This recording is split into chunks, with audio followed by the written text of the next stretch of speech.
Hello, beautiful soul. Today, I want to share with you a healing tool for your awakening journey, and that is an inner child healing practice. Healing is a really important part of our awakening journey, and it's what helps us to really release the old ways of thinking, feeling, believing, and being that have really held us back from being our true and authentic selves. And it is really what we have woken up to that has limited us, and we see that that is not the authentic and true expression of us. And so we're healing journey is what helps us to move out of these old ways of being, to unbecome, so that we can make space for the truth of who we are to come through and be our expression and really move into the becoming of more and more of our authentic selves. And so healing can take on many forms as we work through our healing journey in our awakening process, but something that will eventually come up for us and is a very valuable part of our healing journey is learning to work with our inner child.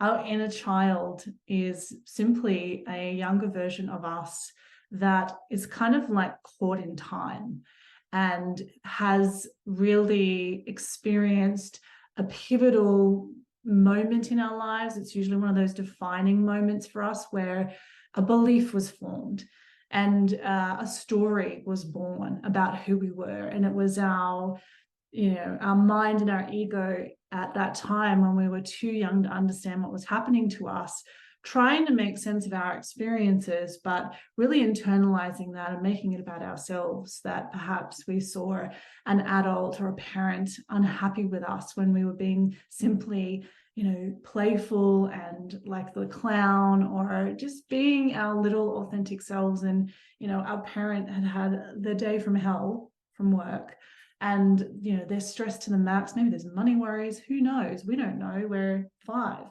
But the parent doesn't react to us with love. And so they yell at us, or they get really mad at us. And here we were in this beautiful, authentic, joyous, free expression as a child. And where all of a sudden we've made our mother or our father so unhappy, and they're yelling at us, that upsets us. And we're like, oh my God, what did I do?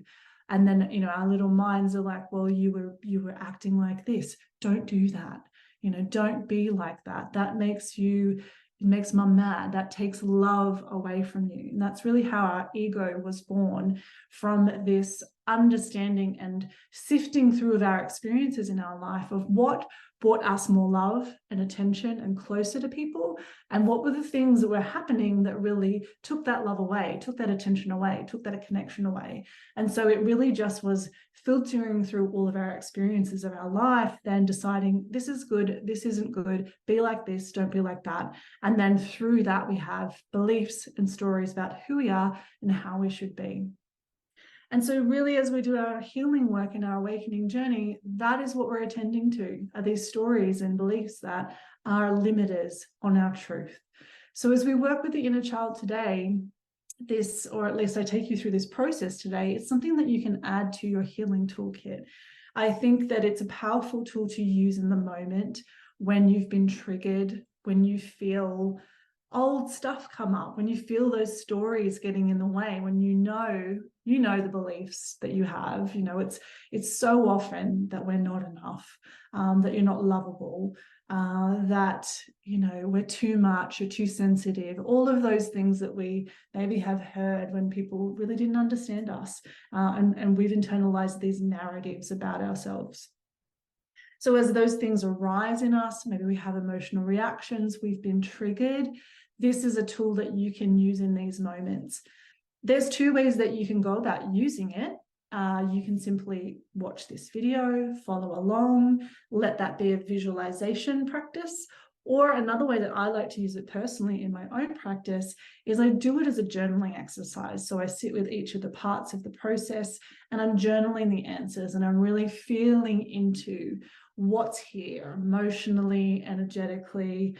And for me also, I tap into visual. That's a sense for me. And that may very well be for you. So letting yourself use your intuitive senses. Maybe you'll see things, maybe you'll hear things, maybe you'll feel things, maybe you'll sense things, maybe you'll just know things. All of those ways of receiving information are exactly what you're looking for as you work through this process, and allow all of them to come in and inform you of something. It can feel like an imagination, or you're imagining something. Just trust it and go with it. This information is here for you. It's stored in your energy, and basically these beliefs and triggers and emotional wounds that we have are literally just like blocks in our energetic field. And so we're really just allowing ourselves to approach them, be with them, experience them, work with them, and learn from them, so that we can shift the energetic intensity of those, and just really acknowledge what needs to be acknowledged and work with it to clear it, so it is no longer a trigger for us, and so that we can move forward in a much more aligned and authentic expression of our truth. So that is how we can work with that. There's one other way that I want to suggest to you, that if you do find this particularly challenging, if you do have big traumas in your life, you may want to work with someone professionally to do some inner child healing.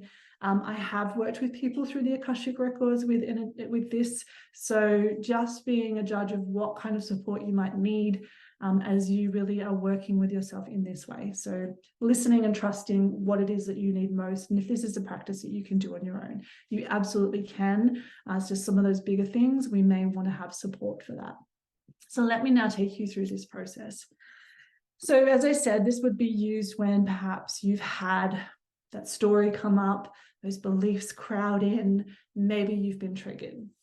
I want to always start with locating the sensations that we're feeling in that moment.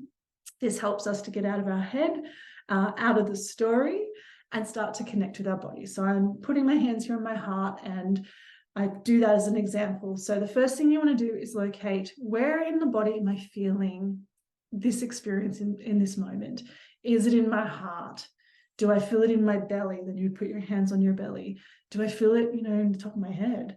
Do I feel it in my shoulders? Do I feel it in my thighs? All perfect.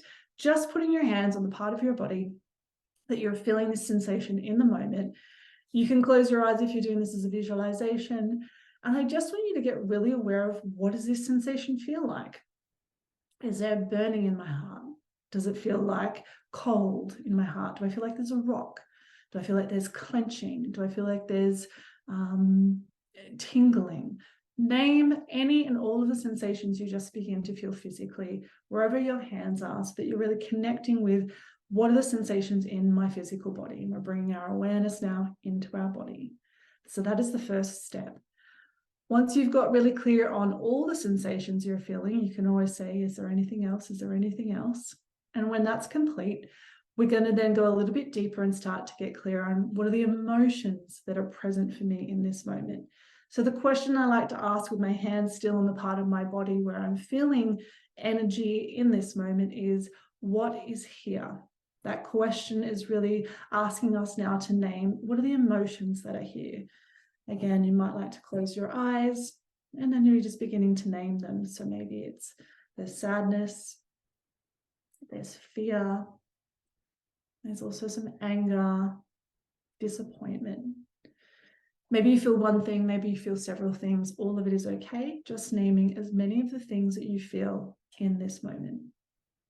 From here, we're just going to go a little bit deeper to really just acknowledge what in the present moment may have triggered us, what is here, and the reason that this is showing up for us here at the surface level. So with your hands still on those parts of your body, we go a little bit further to say, well, what am I sad about? What am I angry about? What am I disappointed about? What am I frustrated about? Asking that question for each of the emotions that you identified in the last question. And this is a step that I really feel is allowing us to have our emotional reactions. It's allowing us to acknowledge that I have this story. I have this ego that wants to protect me. And I'm letting my ego be part of this experience. I'm saying, what is it that you're challenged within this moment? So we're just letting ourselves process, in a sense. So I'm sad about the fact that my husband just spoke to me in the tone that he did.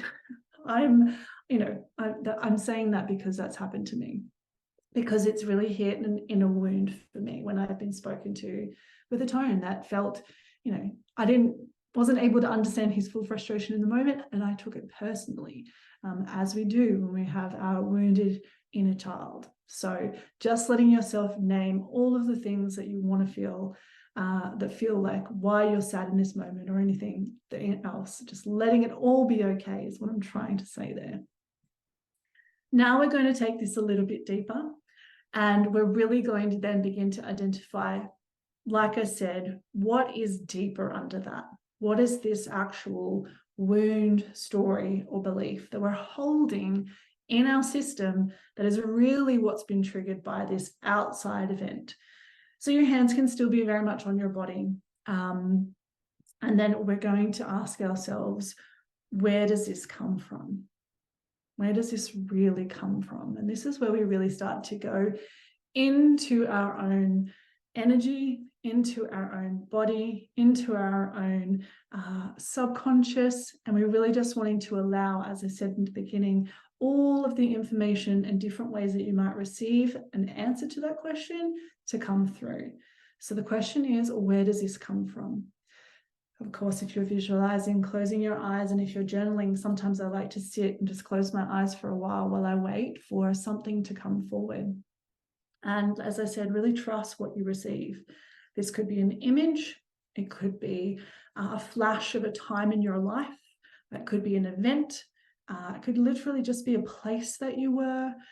You might hear something, a name, a time, a location, a feeling, something else. You might even just like get an idea about something. Writing down or just really sitting with whatever comes forward and trusting that and allowing anything that comes into your experience and your awareness in that moment. What often happens at this point is that we can really pinpoint that this is actually a time in our earlier life, and that there's an inner child version of us that connects with where this really comes from. So the next part of this process is to start to visualize and expand the vision. Who was I at this point in my life? What is the inner child version of me that's coming forward? And so I want you just to start to get a sense of, and even, if it's bringing to your mind, well, I think this happened when I was 14, or I think this happened when I was 8. It doesn't have to be the exact age, but getting an image in your mind now of the version of you that experienced where this happened, where this came from. So getting a sense of the age you were, getting a sense of how you look in that moment. You can also be noticing what they're wearing, what's their body language, how do they hold themselves, what are their facial expressions in this moment that they're coming forward with this trigger in their wound in this moment for you. And once you've started to get that visualization of this inner version of you, I want you to imagine now, and we're really getting into imagination, where you as the adult you are going to come and greet this inner child. And you can picture this as beginning to find somewhere in this scene where you can sit down and be in conversation with each other. You can then move that to be somewhere that you feel safe. Either somewhere you felt safe as a child, somewhere as an adult that you love to go, that feels really comfortable and relaxing for you. And just imagine that you're sitting down now with this inner child version of you, getting a chance to have a conversation.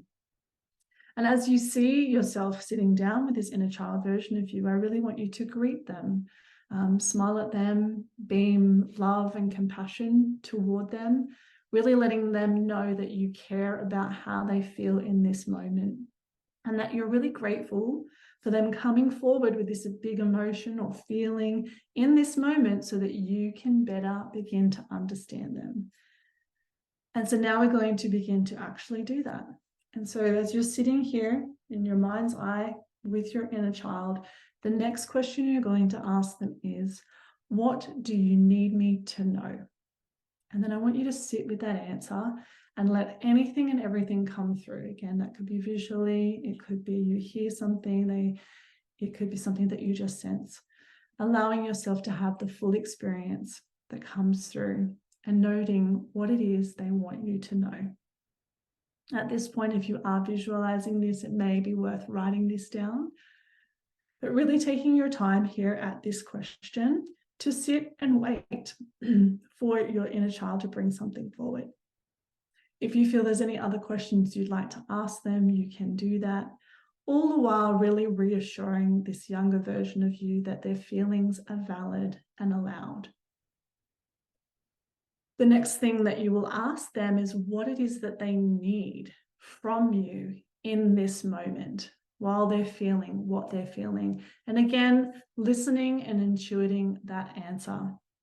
You will receive insight and guidance. And again, being patient with yourself and really just sitting with this image in your mind. And it may be one thing, it may just be, to sit with me, maybe an actual directive, something they want you to do, noting all of that down. And really taking your time here at this step once again. And once you've received an answer to that question, I want you just to have another look at this inner child version of you and really get a sense of how they are in this moment. Has their body language changed?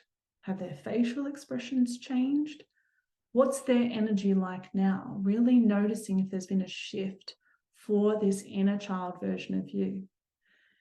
You may want to give them a hug at this point if that feels appropriate, and thank them for coming forward, really reassuring them that you, this adult version of you, this one that's present in the world at the moment, is there for them, and that you are there to give them the things that they need to feel safe, to feel loved, to feel seen, and to allow their emotions to be fully expressed. And then you're going to begin to part ways. There are two ways that you can do this. You can simply thank your inner child for coming forward. And as I said, give them a hug. And then just imagine that you're sort of exiting the scene and bringing yourself back into your present moment. You can also ask if it feels appropriate and if your inner child agrees, if they'd like to join you in some way. And this is sort of like an energetic integration, something that comes up a lot when I work with people in the Akashic Records. And this is where we would then ask the inner child exactly that. Would you like to join me and be part of my conscious experience as an adult me? The answer is often yes. And if you receive a no, that's totally okay. It may be another time that your inner child wants to do that. And I have had cases where people's inner child was like, no, I'm fine. I'm good. I don't want to do that. If yours says yes, then really asking them, where in my body would you like to be? Very often it's in the heart space. I had an experience though once when I worked with an inner child. She wanted to be at the back of my head because she wanted to help me. And the visual she gave me was that my head was like the inside of a spaceship. My eyes were like the windows at the front of the spaceship. And she wanted to sit at the back and help me to see how I could, not judge people on how they were treating me and really help me to be another layer of seeing through more compassionate eyes. It was a very beautiful experience. So honestly, trust anywhere that this inner child version of you might ask to be, might be in the back of your head. Often it's in the heart. And when they give you that information, I want you to visualize again, making space for them in that part of your body. And again, as I said, for me, it just kind of came as it was a spaceship in my head. For you, it might be a bedroom or a room or a house or a garden. Let it all be okay. Get as visual as you want, or just create something in your mind for them. Then you see them entering that part of you. And again, it's a process of asking, how do they feel in this moment? Seeing how their energy's shifted and changed. What are their body languages like? And you'll often really see them feeling so comfortable and safe, and really letting any expression that they bring forth when you ask them how they're feeling now to come forward and be perfect. You can ask one more time, is there anything else they need? Often they're like, no, this is perfect. And if that is the case, then you're really just then maybe putting your hand on that part of your body, sort of closing up the energy there, and taking a few deep breaths before bringing yourself back into the present moment, into the room if you had your eyes shut, and you were doing this as a visualization. And once you have done that, the really key thing here that really gets this healing going is putting into action the thing that your inner child asked you what it was they needed from you. If that was a directive to do something, I want you to act on that as soon as you possibly can, because you're really going to give that part of you what it needed and feel another level of shift. You're going to integrate that healing. You're really going to move the energy. I'll give you an example of this another time. As I worked with my inner child, she'd felt very exposed by putting herself out there or me putting myself out there. And so an inner child version of me came up and was like super uncomfortable with that. So I had to sit with her. And what she wanted from me, which was not what I thought, was she wanted to go outside and go for a walk in nature. But she was very specific that this was not that I was just to walk out the front of my house and go for a walk on the road. She wanted to go for a walk on a dirt trail in trees. So I was like, okay. It wasn't the greatest weather, but I got in my car and I drove to a local hiking path and I went for a walk. And I cannot tell you how perfect that was. The second my foot stepped onto the trail and I was surrounded by nature and I was on that dirt path with my shoes on, my whole nervous system just started to soften and I felt like so much tension melt away. So I cannot underestimate the power of following through on the actual directive or need that your inner child brings forward for you, because that is actually information for you about how to continue this healing process. What else you may need to shift that energy that you have just worked with, and really what would honor them in that moment to really help you have that full experience of the healing. So I really hope that this tool is powerful for you. It has been very, very valuable in my own life and my own awakening healing journey.